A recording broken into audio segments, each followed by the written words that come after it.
Good evening, I'm Chris Nachkate. Welcome to APTN National News. We begin with a follow-up to a story we brought you last week. Last Thursday, Nahanni Fontaine, Manitoba's Minister for Gender Equality, organized an event for Indigenous women graduating high school and post-secondary institutions. Fontaine, who is also the Minister for Accessibility, has since received criticism for comments she made about the American Sign Language interpreter who shared the stage with other speakers for the event. Soon after Fontaine's speech, and in front of reporters and cameras, Fontaine told her ministry aide the ASL interpreter was distracting and shouldn't be on stage. Here's what Minister Fontaine said last week and the reaction it has since caused. It was okay, I was thrown off, it wasn't great, but because the woman, she shouldn't have been on the stage, I couldn't see anybody on the side, and all I could see her was her yeah, so I'm like, why did I on the stage? Jesus, I'm like, you need to realize. Deaf Manitobans have since demanded the provincial government commit to improving accessibility measures at events. Recent college graduate Deborah Osher and her daughter Stephanie Jeb were at the ceremony. They say the event was positive and exciting at first, until they saw Minister Fontaine ask the ASL interpreter to leave the stage right before her now viral comments. They say those comments hurt even more because they had to organize for an interpreter to even be present at the event, after repeatedly asking the government to hire one and receiving no response. They say the Red River College provided the interpreter's service so that they and other deaf or hard of hearing attendees could be fully included in the celebration. We were kind of like, what's going on? Why is the interpreter leaving the stage? The event's not done. And then the interpreter told us that she had been told, demanded was the word that was used, to step down from the stage. So we were kind of looking at each other, and we both, there was just a bit of a feeling of shock, like, wait a second, did this just happen? We never experienced someone doing that like in the middle of an event, right? Like just walking up to them on the stage and making them move. Like I've never seen that before. And Deborah's saying it was so strange. There's this moment of you're feeling inspired. We talked about empowerment, and then boom, all of a sudden the feeling shifts.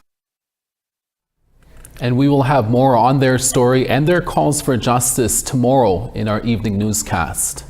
Ontario's Special Investigations Unit has wrapped up its report into the death of a First Nations man fatally shot by an OPP officer in Kenora 1 year ago. The incident happened at Anishinaabe Park and resulted in the death of 57-year-old Bruce Frog, a member of Wawakapawayan First Nation who was living in Kenora at the time. The SIU says they interviewed police and civilian witnesses and examined video footage that captured the incident. SIU says an employee of the park first contacted police at noon to report a male had poured gas or oil on himself and was pushing a cart of wood and containers of flammable liquid. By the time the first officer arrived 5 minutes later, the SIU says the office building was on fire and Frog had a machete in each hand. At 12:22 p.m., an officer fired 3 shots as Frog began walking towards firefighters and a group of officers. The SIU report quotes the officer as later saying, "I don't know if that was the right call." Frog died later that day in hospital. The SIU concluded there was no grounds to believe an OPP officer committed a criminal offense in connection with his death. Frog was described by First Nations leaders and family as an avid outdoorsman, remembered for his teachings and stories about the land. Anishinaabe Aski Nation, which represents 49 First Nations in Northern Ontario, says it rejects the findings of the report, clearing police in the shooting death of Bruce Frog in Kenora. Among the issues raised by NAN Grand Chief Alvin Fiddler is a lack of analysis in the report on Frog's state of mind at the time, how his mental state could have led to his actions, or how officers are trained to respond to a person in emotional crisis. In his statement, Fiddler says, "We believe the SIU's investigation has raised more questions than answers, and that this process is severely flawed.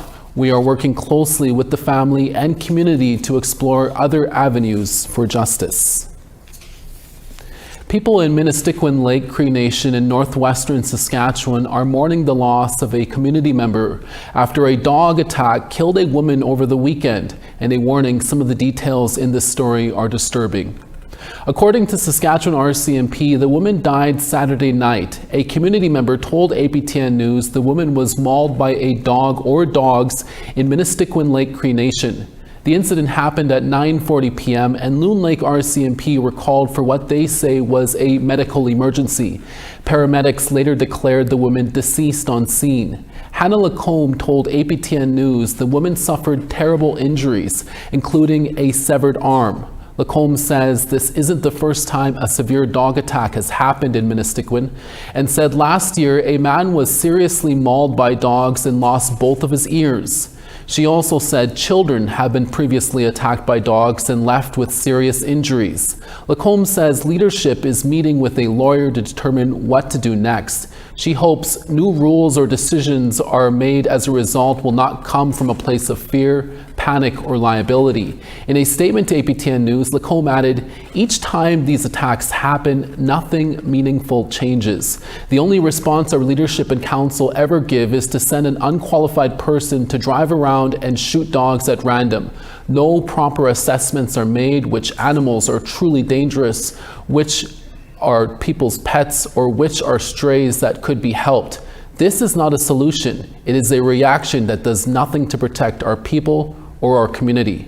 APTN News reached out to Ministiquin leadership, but have yet to hear back. You can read more about this story by Leanne Sanders by going to aptnnews.ca. Teepees were recently set up to remind loggers that they're entering Atikamekw ancestral territory in Quebec. APTN News spoke with the guardian of the territory, Dave Petitquay, who's been involved in multiple blockades in Wematachi over the last few years. He shares how Quebec's Bill 97 is another example of First Nations not being invited to the table to discuss legislation that will affect their territory. APTN Savannah Craig reports. We spent close to $1 million already on artifacts, and we're going to spend more.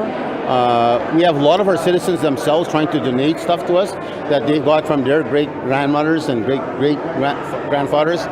So people are donating stuff to us too. So we got to look at, but again, just lay out our curator is going to lay out the story, and these collections you see here today. And our apologies, that was the wrong item. We should have the other item queued up here in a few moments. After the break, I'm told. We'll be right back.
Welcome back. That story we couldn't air for you last segment. We have it now, so here it is. APTN Savannah Craig reports. Faut que tout le monde le voie. C'est la route 25. Le chemin principal est au 62. Dave Petitquay is protecting Atikamekw ancestral territory from the threat of Bill 97. He's putting up teepees to prevent loggers from passing the roads, a response to this legislation that began in the spring after Bill 97 was tabled in late April. The bill is seen by the provincial government as a way to modernize the forestry regime. L'autre là-bas est souvent écrasé. Il y a un malin qui passe tout le temps, il l'écrase, mais on va voir s'il va grimper ici. Petitquay says he moved the teepees onto a hill overlooking the roads that logging trucks drive through, after the teepees kept being taken down on those same roads. Now it remains as a symbolic gesture that loggers are not welcome. C'est un exercice de souveraineté ancestrale. On a pas mal, je n'ai pas compté, mais on a pas mal dans le territoire là, où c'est fermé. For Petitquay, Bill 97 is another example of First Nations being left out of provincial decisions. Arrêtent de négocier entre eux et qui viennent négocier avec les vrais représentants du territoire, les gardiens du territoire. Petitquay staged a blockade against logging in Wemotashi, both in the spring and winter of 2023, after he said community members weren't consulted by the provincial government. Now he says this is happening again. Cette table a été mise en place à la suite du dépôt. Earlier this month, Regional Chief for the Assembly of First Nations Quebec and Labrador went to Quebec's National Assembly to urge the government to abandon the bill. The Minister of Natural Resources and Forests, Maïté Blanchette Vezina, instead welcomed First Nations to the table to rewrite the bill alongside her. Les blocus, c'est pas permis dans le sens où c'est des chemins qui sont publics. Donc, il est important que le droit soit respecté, mais on tolère certaines activités de manifestation. C'est pour ça qu'elle est là encore. Ceci étant, la solution de prendre des communautés, des travailleurs en otage, c'est pas le moyen à utiliser. On a une table pour discuter. But Petitquay says otherwise. Non, pas pour nous autres, en tout cas pour Mamou, Première Nation et les gardiens de territoire. Ils veulent carrément pas nous avoir dans des tables. Ils nous disent d'aller dans des tables de négociation, ben où? Hein? Où aller? Qui veut nous écouter? Le ministre ne veut pas nous écouter. Pourtant, nous autres, on va se tenir jusqu'à temps qu'il nous écoute. Il n'y aura pas le choix. Petitquay says Bill 97 is not only about the issue of logging on their ancestral territory, but it's also about removing trees that the Atikamekw have traditionally foraged medicines from. Qui vient écraser les végétations non commerciales. Ça, c'est le monde l'oublie. Ils veulent enlever le bois qui est non commercial pour le remplacer pour qu'il y ait plus de rentabilité sur le territoire. C'est ça comme ça qu'ils voient. Fait que les plantes médicinales, tous les arbres qu'on a besoin pour nos coutumes ancestrales, ils vont être éliminés pour remplacer par du pain gris. C'est sûr aussi nos droits ancestraux sont brimés là-dedans. Savannah Craig, APTN National News, Atikamekw territory of Wemotashi. Bill C-5 was slammed through Parliament last week, becoming law before the Canada Day July 1st deadline Prime Minister Mark Carney had previously set. First Nations are upset over the passage of this bill, and there have been demonstrations in Ottawa and Toronto hoping to stop the bill. The federal government has promised to meet with all Indigenous groups about the legislation this month, but at the moment, details of those meetings are very slim. To explain more, we're joined now by our APTN senior online reporter, Karen Pugliese. Karen, thank you so much for making some time for us. Can we start off by you reminding our viewers what is specifically upsetting Indigenous groups with regards to this recent bill passed by the Senate? Oh, we might need a longer show. I'll try to get through the list as quickly as I can. Like, listen, I mean, first of all, there was very little pre-consultation on the bill. And when people saw the bill for the first time, they just had so many questions about it. Essentially, the bill is meant to speed up energy projects so that they can get created and operating, like get through the approvals process in 2 years or less. which is much faster than what happens now. And so they had a lot of questions about, well, what does that mean for consultation? What does that mean for environmental protections? Can the science even be done in that amount of time? And for Indigenous communities that already feel under pressure, what kind of time pressure is that going to be on them, and will they be fully consulted in a meaningful way like they want to? So there were a lot of questions like that about the bill, and then there were some things about the language of the bill. There's no non-derogation clause in the beginning of it, which is customary in bills where First Nations rights or Indigenous rights might be impacted. There's some language in there that was kind of a little wonky, where it says they'll consult Indigenous peoples whose rights may be adversely affected by the carrying out of the project. So there's that kind of kind of language in there all the time that it's just like maybe, might be, and it's very different for the provinces. There was an amendment made that says there's the written consent of a province or territory is required when a project passes through that province or territory. The same is not there for Indigenous people. Then there's a bunch of regulations, environmental protections, etc., that Cabinet can skip. And it doesn't specifically say why they would skip it, but just that they can decide to skip it. And that includes some things like wildlife assessment acts, impact assessment act, those kind of things. So all of that were problems with the bill itself. Then it's rushed through in 2 weeks. So it goes before the House. There were 3 Indigenous leaders, the national chief of the AFN, the president of the ITK, and the president of the MMF were the only ones who got to speak to the bill, and they got to speak to it once. It went through a bunch of amendments. They never got back to be able to say how they felt about those amendments or what was happening on the final bill before it passed.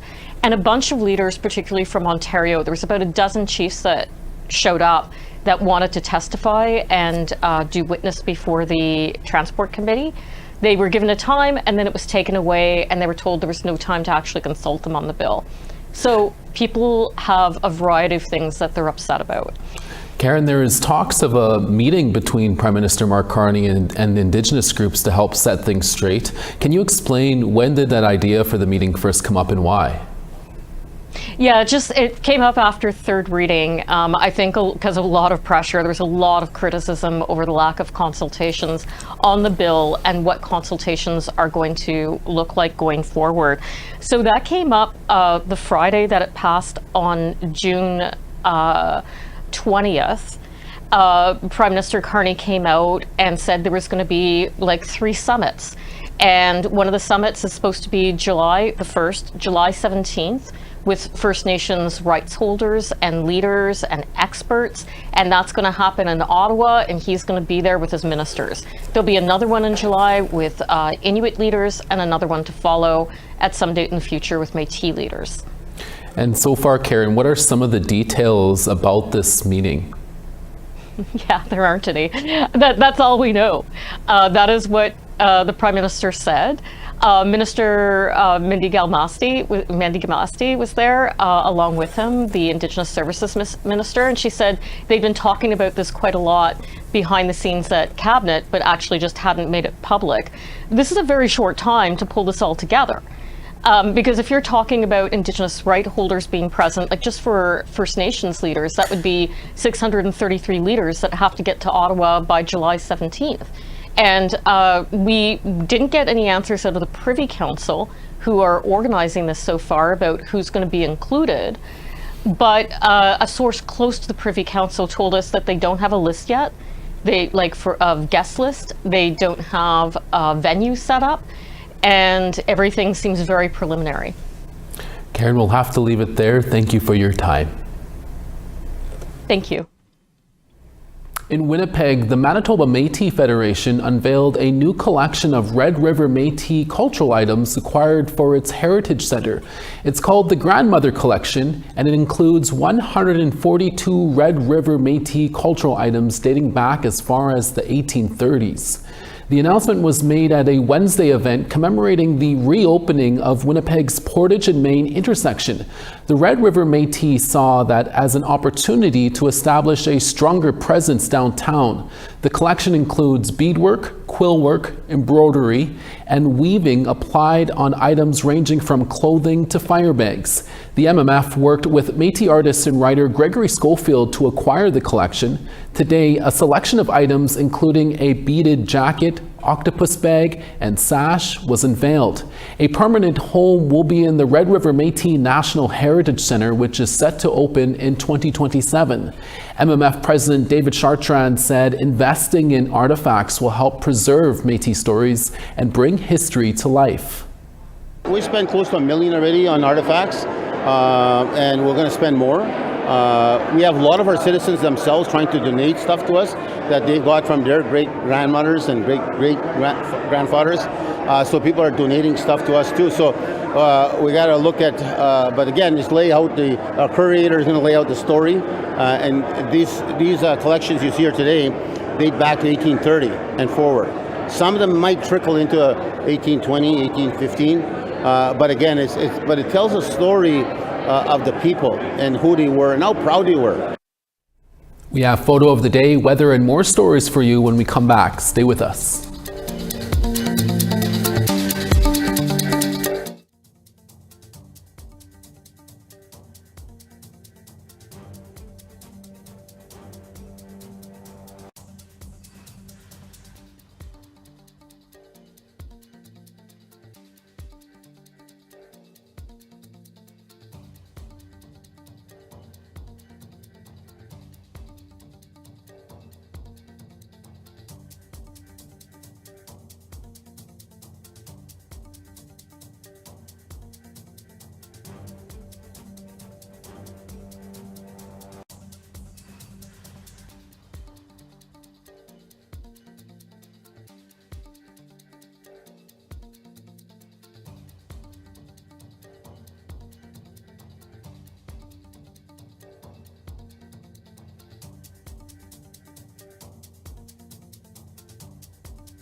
Welcome back. Time now for our photo of the day.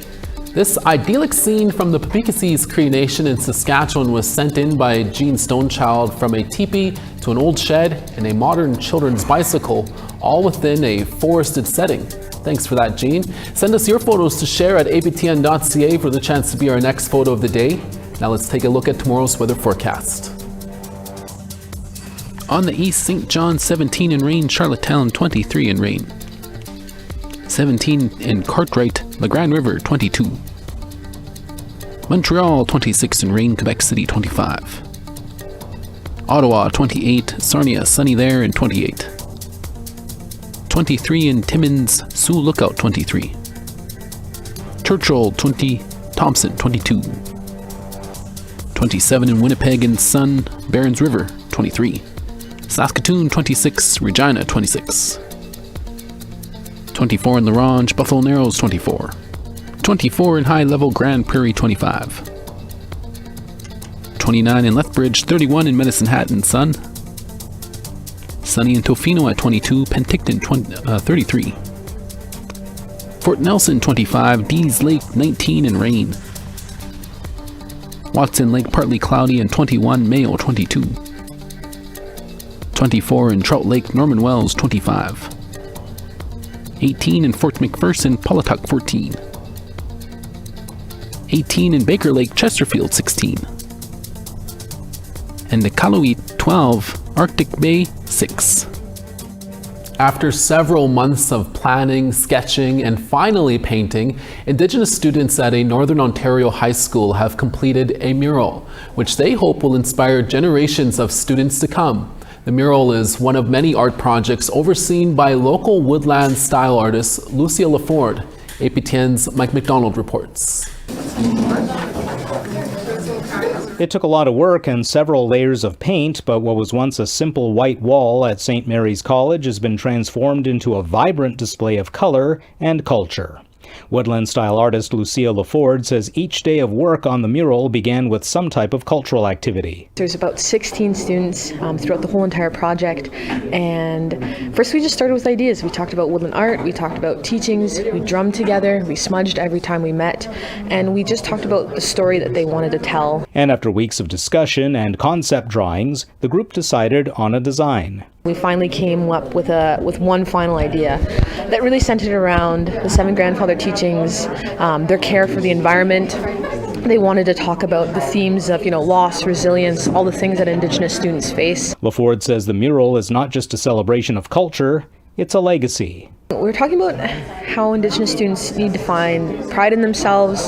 They need to understand that they have the capability of doing really hard things. And something that's in our blood as Anishinaabe is art and sharing stories. And one beautiful way to do that is through woodland-style art. And so the whole purpose of this mural was to, create a community where we're learning and growing and teaching each other. I'm not just teaching them, they're teaching me. And to be able to tell the story that's not just going to be here for them, but for the future generations of Indigenous and non-Indigenous students that are at the school. Laforde is working on other mural projects involving public institutions, including Ontario Lottery and Gaming, Service Canada, and the local Social Services Building. Mike McDonald, APTN National News, Sault Ste. Marie. That's your evening newscast for this Wednesday. We're back again for your daytime newscast at 12 p.m. Winnipeg time tomorrow. Please join us then. From our HQ in Winnipeg, hi miigwech masicho. Thank you for watching. We'll see you again. Ekse.